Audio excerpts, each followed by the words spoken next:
Hello and welcome to एकदम original YouTube channel. और आज की इस वीडियो में हम बात करने वाले हैं एसएसबी इंटरव्यू में होने वाले पर्सनल इंटरव्यू के बारे में। ये पर्सनल इंटरव्यू का पार्ट 2 है जिसमें हम बात करने वाले हैं क्वेश्चंस के बारे में। बेसिकली बंच ऑफ क्वेश्चंस या सीरीज ऑफ क्वेश्चंस जो आपको पर्सनल इंटरव्यू के अंदर पूछे जाते हैं। सो उन्हीं सारी चीजों के बारे में आज की इस वीडियो में बात करने वाले हैं। So let's start.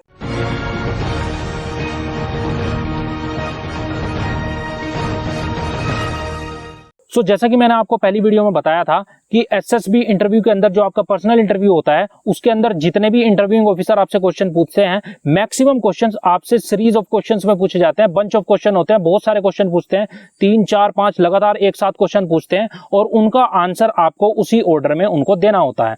सो उसी के कुछ एग्जाम्पल्स टाइप आप सोच सकते हैं कि उसी के कुछ मैं आपको एग्जाम्पल देने वाला हूँ कि किस तरीके से क्वेश्चन पूछे जा सकते हैं।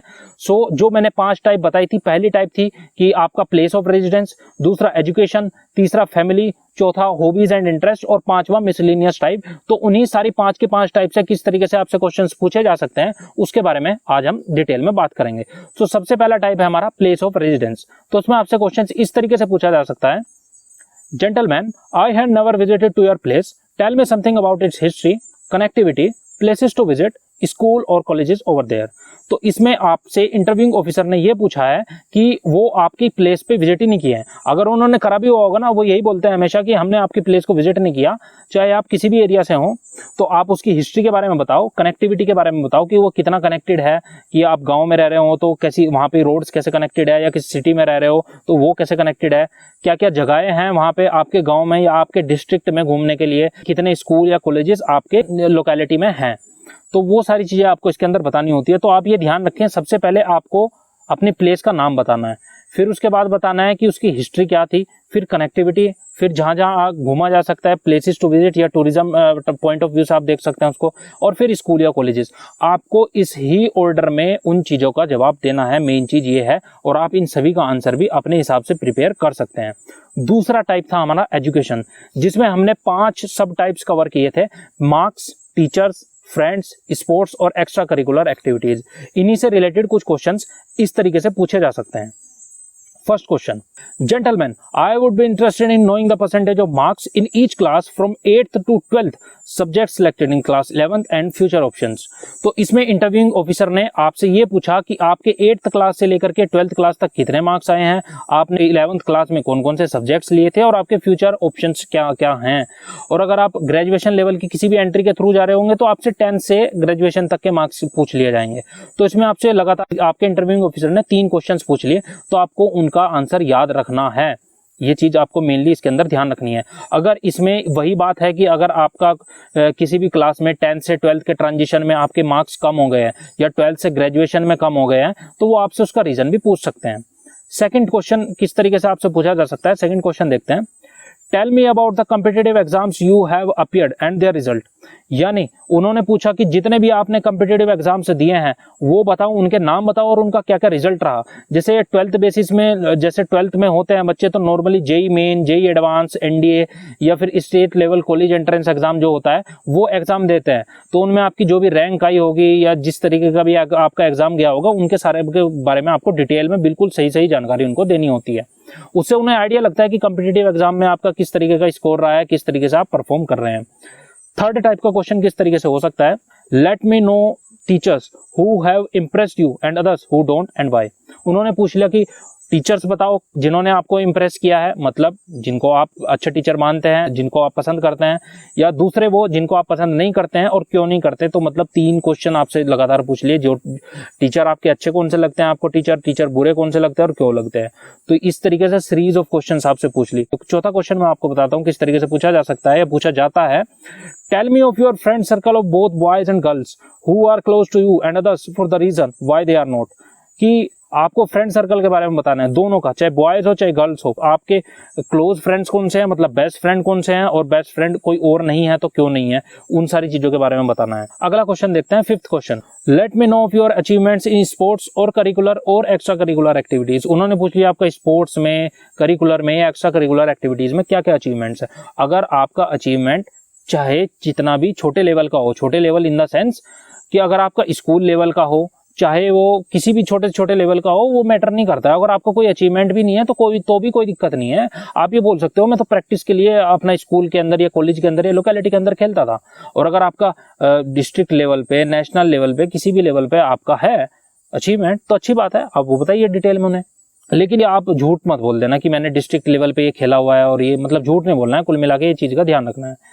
और अगर नॉर्मली एक क्वेश्चन ऐसा भी अराइज हो सकता है, जैसे आपका, क्योंकि आपको अपनी इनकम भी लिखनी होती है, जो PIQ फॉर्म होता है उसमें आपको फैमिली इनकम भी लिखनी होती है, उसके अंदर अगर किसी की इनकम कम है तो वो एक नॉर्मली क्वेश्चन पूछ सकते हैं कि tell me how was your education finance, कि आपकी फैमिली इनकम इतनी कम है तो आपकी एजुकेशन कैसे फाइनेंस हुई। अब भाई आप रीजन दे सकते हैं, आपने लोन लिया था या आपने रिलेटिव से मदद ली थी, या जो भी आपका रीजन होगा आप वो दे सकते हैं। तो इस तरीके के क्वेश्चन आपसे इस कैटेगरी में पूछे जा सकते हैं। अगला देखते हैं हम टाइप 3, जो कि फैमिली से रिलेटेड क्वेश्चन होते हैं। तो वो किस तरीके के क्वेश्चन आपसे पूछे जा सकते हैं। Question number 1, gentleman tell me of your mother, father, brother, sister and anyone else staying with you, their education and occupation. तो उन्होंने आपसे, इंटरव्यूइंग ऑफिसर ने ये पूछा है कि आपकी मदर का नाम क्या है, फादर, ब्रदर, सिस्टर का नाम क्या है, या इनके अलावा अगर आपके साथ कोई और रहता है तो उनका नाम क्या है, उनके एजुकेशन के बारे में बताना है, कितने तक वो पढ़े हैं और वो काम क्या करते हैं। तो ये बंच ऑफ क्वेश्चन, इतने सारे क्वेश्चन एक साथ पूछ लिए तो आपको पहले पूरा सीरीज में सबका नाम बताना है, फिर उनका एजुकेशन क्वालिफिकेशन बतानी है और फिर ऑक्यूपेशन बताना है। तो ये ऑर्डर है, इस तरीके से आपको आंसर देना होता है। Second question, let me know of your activities at home in which you are involve, कि क्या क्या एक्टिविटीज है जिसमें तुम इन्वॉल्व होते हो।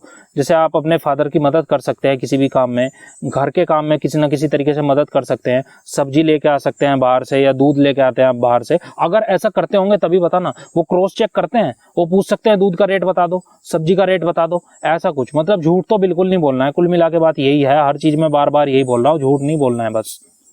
थर्ड क्वेश्चन किस तरीके से क्या पूछा जा सकता है, ऐसे पूछ सकते हैं वो कि हुम do you approach when you have problem, कि अगर आपको कभी भी प्रॉब्लम हो गई तो आप किसको अप्रोच करेंगे। तो इसमें आपका इंडिविजुअली सबका आंसर अलग हो सकता है। ऐसा हो सकता है कि आप प्रेफर करें कि फादर के पास जाएं, हो भी सकता है कुछ लोग प्रेफर करें मदर के पास जाएं। ऐसा भी हो सकता है कि अगर आपके कोई एल्डर सिस्टर है या ब्रदर है या बेस्ट फ्रेंड है, आप उनको रेफर करें। तो जब भी आपको कोई प्रॉब्लम होती है, इस चीज का भी आप अपने पास आंसर रेडी रखना। Next question, whom do you tell your secrets, कि आप अपने सीक्रेट्स किसको बताते हैं। अब इसका आंसर आप ही के पास होगा, क्योंकि ये सबका इंडिविजुअली डिफर कर सकता है आंसर। आप अपने बेस्ट फ्रेंड को बता सकते हैं अपने सीक्रेट्स, अपने एल्डर ब्रदर को बता सकते हैं, मदर फादर को बता सकते हैं, किसी को बता सकते हैं, डिपेंड करता है, वेरी करता है पर्सन टू पर्सन। तो इस क्वेश्चन का आंसर जो है तैयार रखना। Next question, fifth question, how much of pocket money do you get and if not how do you manage your financials. तो मेन चीज ये है कि काफी होता है बच्चों को, कुछ बच्चों को पॉकेट मनी प्रॉपर मिलता है कि 1 महीने के लिए तुम्हारे पॉकेट मनी ये है, और कुछ बच्चे ऐसे भी होते हैं जिनको पॉकेट मनी नहीं मिलता है। तो वही क्वेश्चन पूछा है, अगर तुम्हें मिलता है तो कितना मिलता है और किस तरीके से तुम मैनेज करते हो, और अगर नहीं मिलता है पॉकेट मनी तो किस तरीके से नहीं मिलता है।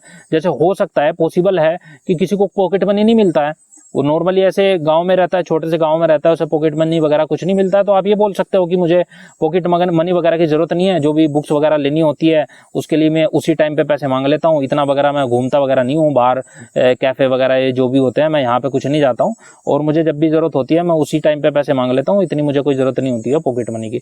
तो जिस भी रेलेवेंट तरीके से आप आंसर दे सकते हैं वो आपको इसके अंदर आंसर देना है। अगला एक और क्वेश्चन देख लेते हैं, 6th question, tell me of your neighbourhood friends and the kind of activities that you all indulge.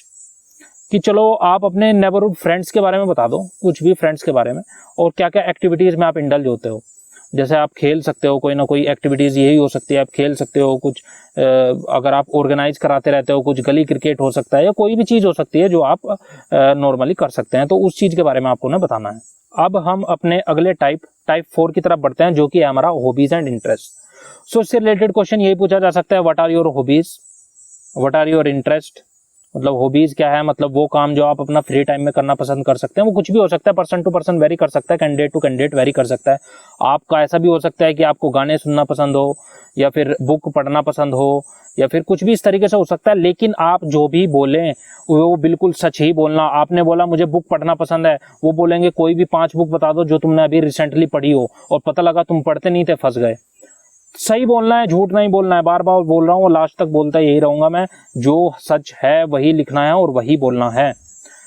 एक क्वेश्चन ये भी पूछा जा सकता है, what books do you read.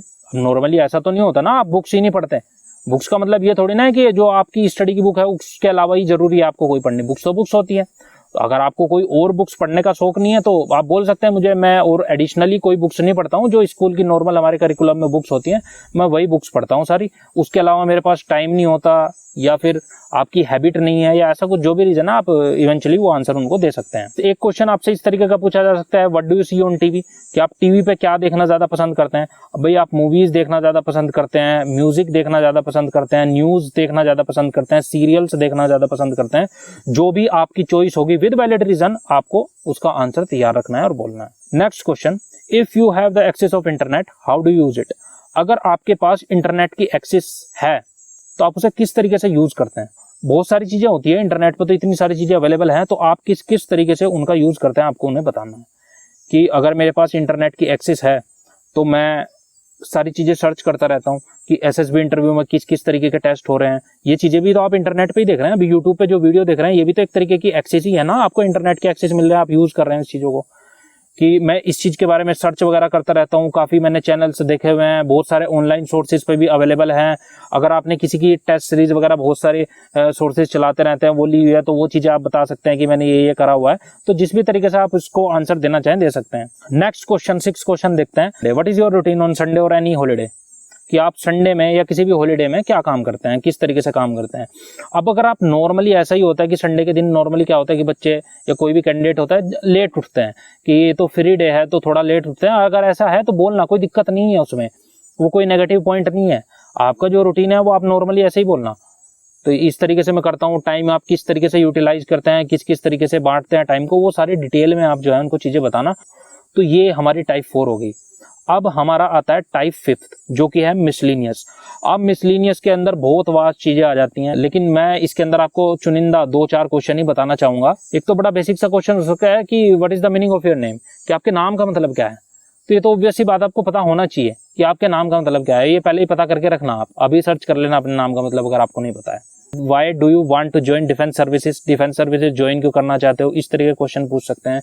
एक लास्ट क्वेश्चन जो इसके अंदर मैं लेना चाहूंगा और सबसे इंपॉर्टेंट क्वेश्चन है, ध्यान से सुनना, have you taken any coaching for SSB interview, क्या आपने एसएसबी इंटरव्यू के लिए किसी भी इंस्टीट्यूट से या किसी भी एकेडमी से कोई कोचिंग ली है। ये क्वेश्चन पूछा जाता है बच्चों से, ये क्वेश्चन पूछा जाता है कि क्या आपने कोचिंग ली है, और अगर ली है आपने कोचिंग तो बताना है उन्हें कि मैंने कोचिंग ली है विद रीजन, रीजन रेडी रखना है अपना। आपने अगर कोचिंग लिया उसका कोई ना कोई तो रीजन होगा, तो वो चीज का ध्यान रखना है कि मुझे बेसिक प्रोसेस नहीं पता था, प्रोसेस जानने के लिए मैंने ये सीखा। और जितने भी मतलब वो इस तरीके से सोचते हैं जो इंटरव्यूइंग ऑफिसर होते हैं या जो भी एसेसर्स होते हैं कि अगर आपने कोचिंग ली है, बच्चा जो भी आंसर दे रहा है वो उसके आंसर नहीं है, वो रटे रटाए गए आंसर है जो कोचिंग इंस्टीट्यूट ने अकेडमी ने उन्हें सिखाया है कि भाई ऐसे ऐसे करना है तो ऐसे ऐसे ही वो कर रहे हैं। तो इस वजह से वो पूछते हैं कुछ चीजें, लेकिन जरूरी नहीं है जो आपको वो सिखा रहे हैं आप वही लिखेंगे, आप अपना भी दिमाग लगाएंगे उसके अंदर, आप जस्टिफाई करें उस चीजों को। अगर आपने कोचिंग ले रखी है तो ये क्वेश्चन पूछा जाता है, तो इस अगर आपने ऐसा कुछ इनमें से अगर आप कोई एक कैंडिडेट है जिसने कोचिंग ली हुई है तो इस चीज का ध्यान रखना, इसका आंसर रेडी रखना अपने पास। बस ये था इस वीडियो में, और इससे ज्यादा तो जितना बात जा सकते हैं जा ही सकते हैं, लेकिन मैक्सिमम क्वेश्चन हमने पार्ट 1 और पार्ट 2 में कवर कर दिए हैं, जितने भी क्वेश्चंस अवेलेबल हो सकते थे। सो बस यही था दोनों वीडियो का कुल मिला के निचोड़ यही है, पहली वीडियो का भी इस वीडियो का भी। दो ही मेन चीजें हैं कि आपको जो भी अपना personal information questionnaire form PIQ form होता है उसमें आप जो भी इंफॉर्मेशन देंगे बिल्कुल ऑथेंटिक इंफॉर्मेशन देंगे, ओरिजिनल इंफॉर्मेशन देंगे।